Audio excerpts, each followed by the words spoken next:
Bulletin का आगाज करेंगे अच्छी खबर के साथ। आपको ये बताएं कि जिसका था इंतजार वो घड़ी आ गई है। जी हाँ, कराची वालों को शिद्दत से इंतजार था कि बादल कब बरसेंगे और कैसे बरसेंगे। बादल ऐसे बरसे हैं कि बरसे ही जा रहे हैं। जल थल एक हो गया है। कराची के कई इलाकों में बारिश हो रही है और बहुत तेज हो रही है।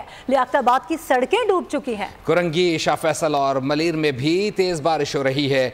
शाह फैसल पर भी बादल बरस रहे हैं। क्लिफ्टन में भी तेज बारिश हो रही है। गुलिस्तान जौहर और गुलशन में भी बादल बरस रहे हैं। महकमा मौसमियात का कहना है कि बारिश का सिलसिला 2 दिन तक जारी रहेगा। वक्फे से मुख्तलिफ इलाकों में तेज और मुस्तदार बारिश होगी। और इसी हवाले से हम बात कर लेते हैं। शर्जील हमारी नुमाइंदा में ज्वाइन करिए मरियम हसन। मरियम, कौन से इलाके में मौजूद हैं, कैसे मनाजिर देख रही हैं, कितनी बारिश रिकॉर्ड की गई है यहाँ पर? बिल्कुल, शहर कायद में बारिश का सिलसिला शुरू हो चुका है। सदर अहमद जिन्ना रोड, शाह फैसल, PCHS, क्लिफ्टन, 2 तलवार और 3 तलवार समेत मुल्हिका तमाम इलाकों में जो है इस वक्त हल्की बारिश का सिलसिला शुरू हो चुका है। जबकि अगर हम शहर के शुमाली इलाकों की बात करें तो वहाँ पर इस वक्त बूंदाबांदी और हल्की बारिश का आगाज़ जो है वहाँ पर भी शुरू हो गया है।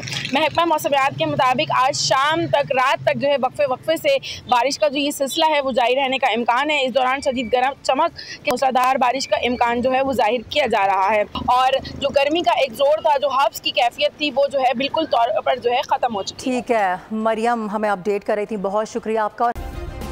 सब्सक्राइब करें और बेल दबाएं ताकि कोई खबर रह न जाए।